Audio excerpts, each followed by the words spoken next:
A billionaire heiress confronts a lone waitress at her son's grave. She expected tears of a stranger. Instead, she found the beginning of her end, a conspiracy that would unravel her entire empire from beyond the grave. The chilly October air clung to Oakhaven Cemetery, a place of ordered sorrow where Boston's elite buried their dead beneath weeping marble. For Eleonora Vance, the 58-year-old matriarch of Vance Global, this was a sanctuary of silent grief. But today, that silence was broken. There, before the gleaming mausoleum of her son, Julian, stood a scene that made the air freeze in her lungs. A young black woman in a faded waitress uniform stood with a small boy clutched to her side. Both were crying, their quiet sobs more intimate than Eleonora's own contained sorrow. Eleonora stopped, her gloved fingers crushing the stems of the white calla lilies she carried. In the 3 years since Julian's fatal car crash, she had never seen these people before. They were an anomaly, a stain on the perfect canvas of her grief. Yet, a jolt shot through her heart. It was the boy. He couldn't be more than 4, but when he looked up, his eyes were a startling, perfect green. The Vance green. The same shade that stared back at her from the mirror. The same eyes as Julian. "Excuse me," Eleonora's voice sliced through the mist, sharp and cold. "This is a private plot. I believe you're mistaken." The young woman flinched, pulling the child closer. She wiped her face, revealing a countenance of sorrow but also an unexpected dignity. "I'm sorry, ma'am. I didn't think anyone else would be here." Eleonora's business acumen took over. "Who are you?" she demanded. "And why are you weeping at my son's grave?" "My name is Maya Reed," the woman answered, her gaze steady. "And this is Leo. I work at the North Star Diner." She hesitated, her eyes on the child, whose hand now traced the carved letters of Julian's name. "I come every month. Because Julian, he was important to us." The world tilted. Important? Eleonora had dissected Julian's life. She'd found society girlfriends, but no evidence of a serious relationship, let alone this. Important in what way? Eleonora's voice dropped, dangerously soft. Maya Reed looked directly into Eleonora's soul, her expression a mix of sorrow and unnerving resolve. "Because Leo is his son," Maya said, her voice clear and resonant. "And because I promised Julian I would always protect him. No matter what." The lilies slipped from Eleonora's numb fingers, scattering across the cold stone. A grandson. Her bloodline had not ended. But it was a reality she couldn't comprehend, a black grandson, raised by a waitress. As Eleonora stared, she saw something in Maya's eyes far deeper than grief. It was the look of a person holding a secret that was not just a child, but a reckoning. 2 weeks later, Eleonora's private library in the Vance Tower was a war room. A private investigator's report lay on her mahogany desk. It confirmed Maya Reed's poverty, 26 years old, orphaned, working 2 jobs, living in a 1-bedroom apartment in Dorchester. But it also revealed a disturbing anomaly: Leo's birth had no official record. Legally, his biological mother was a ghost. "Schedule a meeting," Eleonora commanded her assistant. "Miss Reed. My office. Tomorrow." The next day, Maya arrived at the 70-story Vance Global headquarters, a monument to Eleonora's power. She wore her only suit, a second-hand but carefully pressed charcoal gray outfit. Eleonora's office was the pinnacle of corporate dominance, with 360-degree windows offering a godlike view of Boston. "Sit," Eleonora gestured to a low-slung chair, positioned to make Maya look up at her.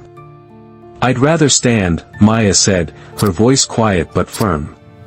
Eleonora's lips thinned. "As you wish." She opened a folder. "I've had you investigated, Miss Reed. Your living conditions are unsuitable for a child of his pedigree. Leo is loved, safe, and happy," Maya replied. "Those are the only conditions that matter." "I'm sure you do your best," Eleonora purred with dripping condescension. "But a Vance deserves more than your best. He deserves the best. She slid a cashier's check for $500,000 across the desk. This is a start, Eleonora said. Leo comes to live with me. He will have the finest education, a limitless future. You will be granted supervised visitation. Maya stared at the check as if it were venomous. Are you trying to buy my son? He is not your son, Eleonora snapped, her civility cracking. He is my grandson. Blood of my blood. A dry, humorless laugh escaped Maya's lips. Family? You want to talk about family, Eleonora? The use of her first name was a deliberate challenge. I'm the one who holds Leo during nightmares. I'm the one who reads him to sleep. You gave Julian a legacy, but you never gave him a family. I'm giving Leo a family. The truth of the word struck Eleonora like a physical blow. Noble sentiments from the gutter, she shot back. He deserves opportunities you can't even fathom. And he deserves unconditional love, Maya retorted, her voice low but cutting. Something you so clearly failed to give your own son. Julian told me about the board meetings you chose over his school plays, the birthdays where expensive gifts arrived by courier. You don't want Leo because you love him. You want him as a second chance to quiet your guilty conscience. How dare you, Eleonora whispered, pale with rage. With a calm, deliberate motion, Maya picked up the check and tore it cleanly in half. She placed the pieces on the desk like a final judgment. Leo is not for sale. A dangerous coldness settled in Eleonora's eyes. Then we do this the hard way. I will prove you are an unfit guardian. I will take my grandson. For the first time, Maya smiled. It was a small, sad, knowing smile that sent a chill of genuine fear down Eleonora's spine. You're assuming I'm just a poor waitress you can bully, Eleonora. But there are things about me, about Leo, and about Julian that your investigators failed to uncover. The next time we discuss Leo, it will be on my terms. Not yours. 3 days later, a panicked call from Richard Thorne, her lead attorney, shattered Eleonora's confidence. Eleonora, about the custody filing, he began, his voice strained. Miss Reed has legal counsel. A public defender? Eleonora scoffed. No, Richard said grimly. She's being represented by Pierce, Caldwell and Sharma. Pro bono. Eleonora froze. The firm was a legal institution, a legendary civil rights group that took on corporate Goliaths and won. It gets worse, Richard continued. They filed a preemptive injunction, citing potential socio-economic discrimination, and attached a notice of intent to file for full discovery on Vance Global. Eleonora slammed the phone down. Maya's first move wasn't a pawn, it was a queen. Meanwhile, in Maya's small Dorchester apartment, a different meeting was underway. Her home was a command center, one wall covered in a corkboard of timelines and photos. With her were her allies, her aunt, the formidable Harvard law professor Anya Sharma, Ben Carter, a star investigative journalist from the Boston Chronicle, and Dr. David Chen, a constitutional law expert. For 3 years, they had been patiently preparing. Once we publish, Eleonora will unleash hell, Ben warned. I've spent 3 years working 2 jobs and taking online law classes until 2 a.m., Maya said, her gaze resolute.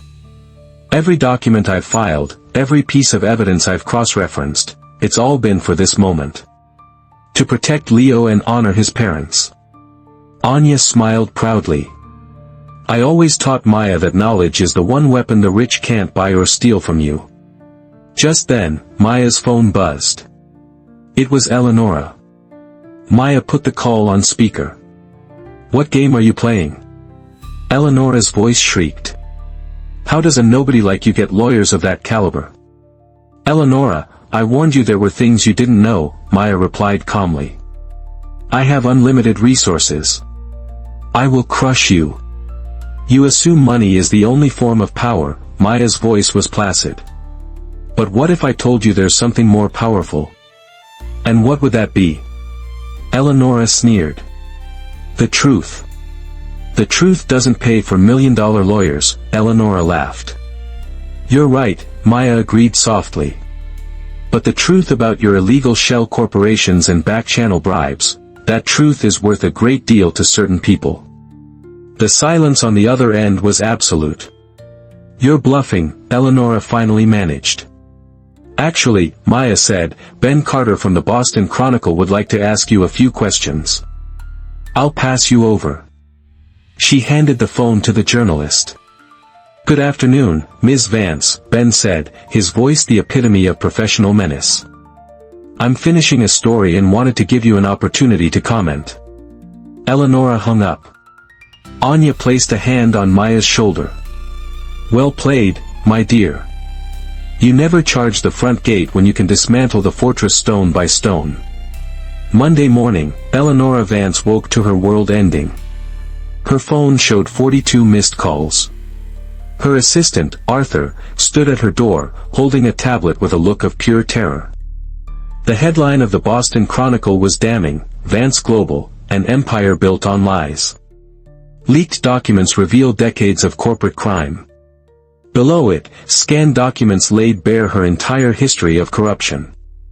Fraudulent contracts, illegal payments, money laundering schemes, all impeccably organized for maximum impact. Her phone rang. It was her lawyer.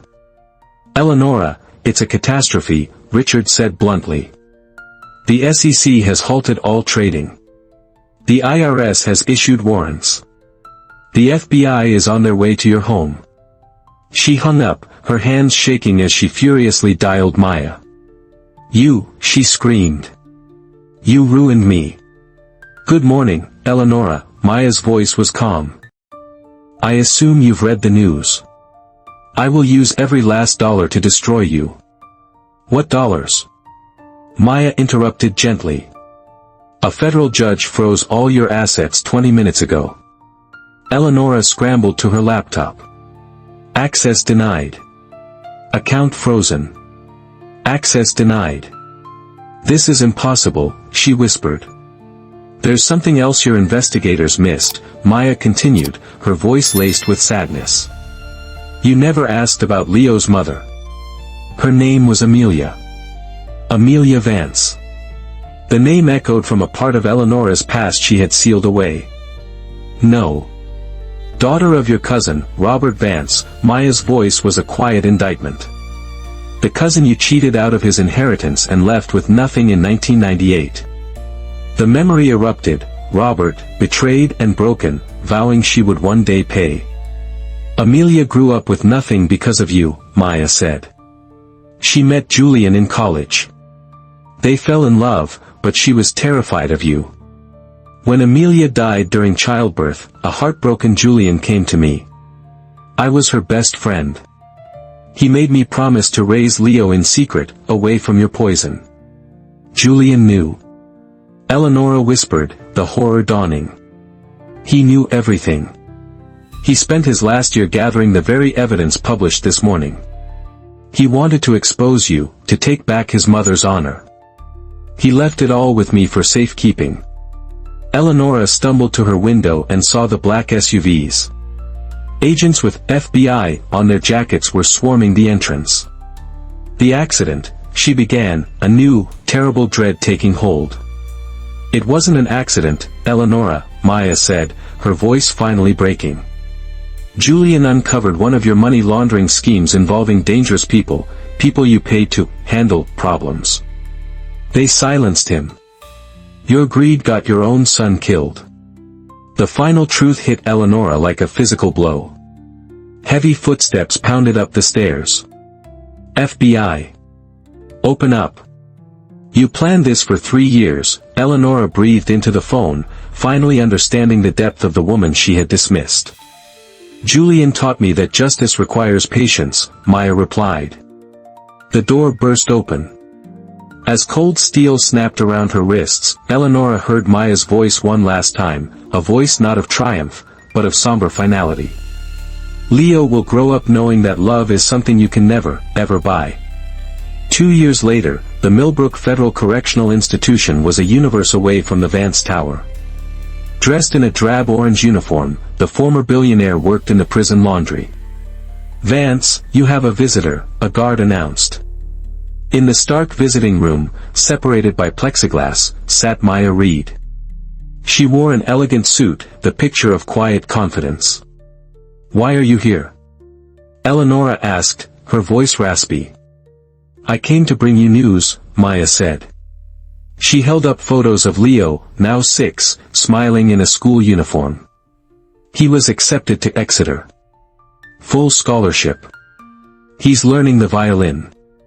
His teacher says he's a natural, just like his father.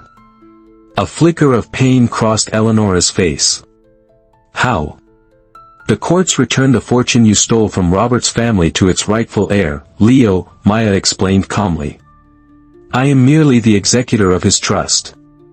Eleonora closed her eyes. "And you? What did you get out of this?" "I got to keep my promise," Maya said softly. "I got to give Leo a life where he knows he is loved for who he is, not for his name." Before she left, Maya pushed a crayon drawing through the small slot.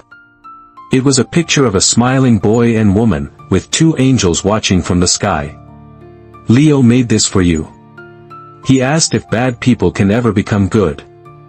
I told him it depends on if they are truly sorry." As Maya walked away, Eleonora looked at the childish drawing, and for the first time in decades, a genuine, wrenching sob escaped her lips. Maya's victory wasn't in destroying Eleonora, it was in building a new world from the ashes.